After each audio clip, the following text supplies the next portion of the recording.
Hi everyone, I am Poulami and I welcome you to आपकी मंजिल।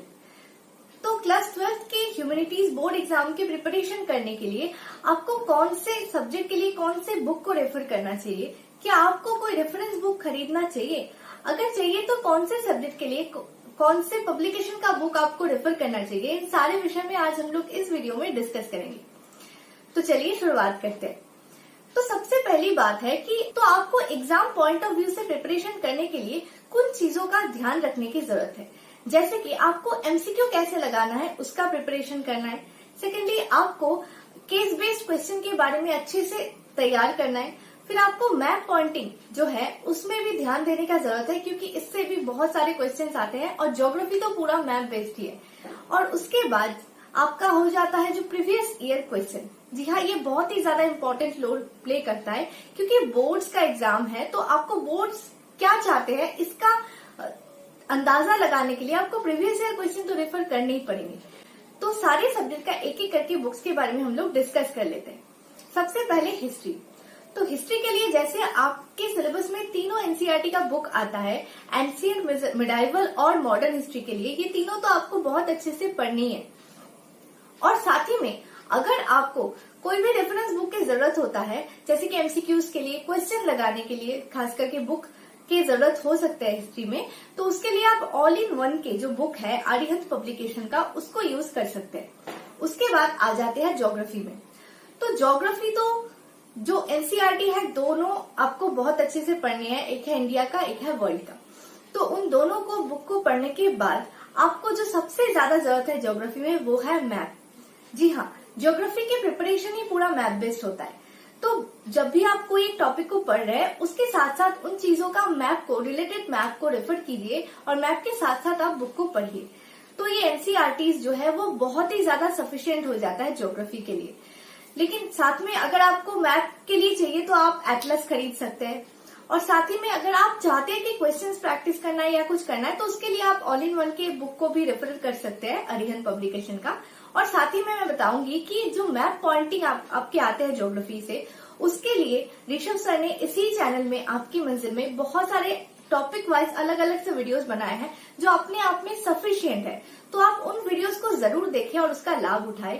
और इसके अलावा भी ज्योग्राफी के हर एक टॉपिक के लिए आपको डिटेल में वीडियो मिल जाएंगे इस चैनल में, जो कि बहुत अच्छे से समझाए हुए हैं। एनसीईआरटी के कुछ लैंग्वेज अगर आपको पढ़ के समझ ना आए तो आप उस चैप्टर के नाम के साथ आपकी मंजिल लिख के सर्च करें तो आपको बहुत अच्छे अच्छे वीडियोस मिल जाएंगे और उनको देख के आप चीजों को समझ के पढ़ सकते हैं। तो उसके बाद चलते हैं इकोनॉमी की तरफ। ये एक थोड़ा डिफिकल्ट सब्जेक्ट हो जाता है, बहुत स्टूडेंट्स को इसमें दिक्कतें भी आते हैं। सबसे पहले इकोनॉमी का जो दो बुक्स आते हैं, जो आपको मैक्रो और माइक्रो इकोनॉमी का है, तो वो दोनों जरूर आपको बहुत अच्छे से पढ़ने हैं क्योंकि वो दोनों ही बेस है आपके। तो एनसीईआरटीज तो आपको पढ़नी है, लेकिन उसके साथ साथ एनसीईआरटीज के कुछ लैंग्वेज कभी कभी हमें समझ नहीं आते हैं, तो उसके लिए आप डिटेल में समझने के लिए संदीप गर्ग जी का एक बुक आता है, उसको आप रेफर कर सकते हैं। वो बुक काफी अच्छे होते हैं और उसमें अच्छे से समझाए हुए होते हैं, तो आपके कंसेप्ट जो है क्लियर हो जाएंगे। उसके बाद आ जाते हैं पॉलिटिकल साइंस में। तो पॉलिटी के जो बुक्स है दोनों आपके 12th के जो एनसीईआरटीज है, इन दोनों को आप बहुत अच्छे से पढ़िए, क्योंकि ये दोनों बुक अपने आप में सफिशिएंट है और बहुत ज्यादा कुछ दूसरे बुक्स की जरूरत नहीं पड़ते। फिर भी अगर आपको जरूरत पड़ते है कि समझने के लिए कि कोई चीज समझ नहीं आ रहा है बुक में, तो आप YouTube वीडियोस को रेफर कर सकते हैं और साथ ही में जो आपके टीचर है वो भी आपको जरूर हेल्प करेंगे समझाने के लिए। तो बेकार का बुक्स बढ़ा के लाभ नहीं है, सिर्फ आप इसके लिए एनसीईआरटीज ही पढ़े तो काफी है। और साथ ही में आपको हर एक सब्जेक्ट के लिए प्रीवियस ईयर क्वेश्चन तो जरूर देखना है और हर एक क्वेश्चन को अच्छे से लगाना है, ठीक है। उसके बाद नेक्स्ट हम लोग सब्जेक्ट में चलते हैं, जो कि है हमारा इंग्लिश और हिंदी कोड। तो इंग्लिश और हिंदी कोड के लिए आपको सबसे पहले अपने एनसीईआरटीज को बहुत अच्छे से पढ़ने हैं, क्योंकि उसमें जो पोएम्स, प्रोज ये सब दिए हुए हैं उसी में से आपके सवाल आएंगे। तो इसलिए पोएम्स और प्रोज को बहुत अच्छे से पढ़ना और उसका हर एक लाइन को समझना बहुत ज्यादा जरूरी है। और देखिए, अगर आपको कोई पोएम्स पढ़ के समझ ना आए तो उसके लिए जो डिटेल में समझाया हुआ एक बुक है, जो कि मैं आपको पहले भी रेफर कर चुकी हूँ, वो है ऑल इन वन, जो आर्यहंत पब्लिकेशन का आता है। वो बुक बहुत ही अच्छा है, उसमें डिटेल में समझाए हुए हैं चीजों को, तो उसको रेफर करके आप पोएम्स को समझने में अपने आसानी होगा आपको, तो उसको आप रेफर कर सकते हैं।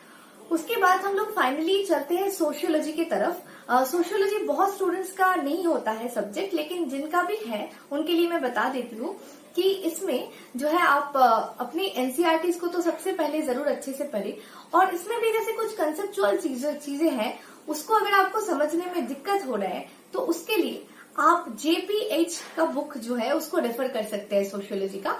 वो बुक काफी लूसिड लैंग्वेज में समझाए हुए हैं और उसको पढ़ के आप लोग बहुत सारी चीजें समझ सकते हैं। तो ये ऑलमोस्ट हमारे सारे सब्जेक्ट कंप्लीट हो जाता है यहाँ पे ही। और बाकी जो चीजें है इसके अलावा भी आपको पढ़ना चाहिए वो है प्रीवियस ईयर क्वेश्चन। लिखना बहुत ज्यादा प्रैक्टिस कीजिए, क्वेश्चंस बहुत ज्यादा करके लगाइए, प्रीवियस ईयर क्वेश्चन को बहुत ज्यादा अच्छे से पढ़िए, एकदम याद कर लीजिए हर एक क्वेश्चन को, तो आपके रिजल्ट अच्छा होने से कोई नहीं रोक सकता। तो अभी के लिए इतना ही, मिलते हैं अगले वीडियो में। तब तक इन सभी बुक्स को एक साथ इकट्ठा कीजिए और अपनी पढ़ाई को करते रहिए। अगर आप अच्छे से पढ़ाई करेंगे तो आपकी मंजिल को मिलने से आपको कोई नहीं रोक सकता। जय हिंद।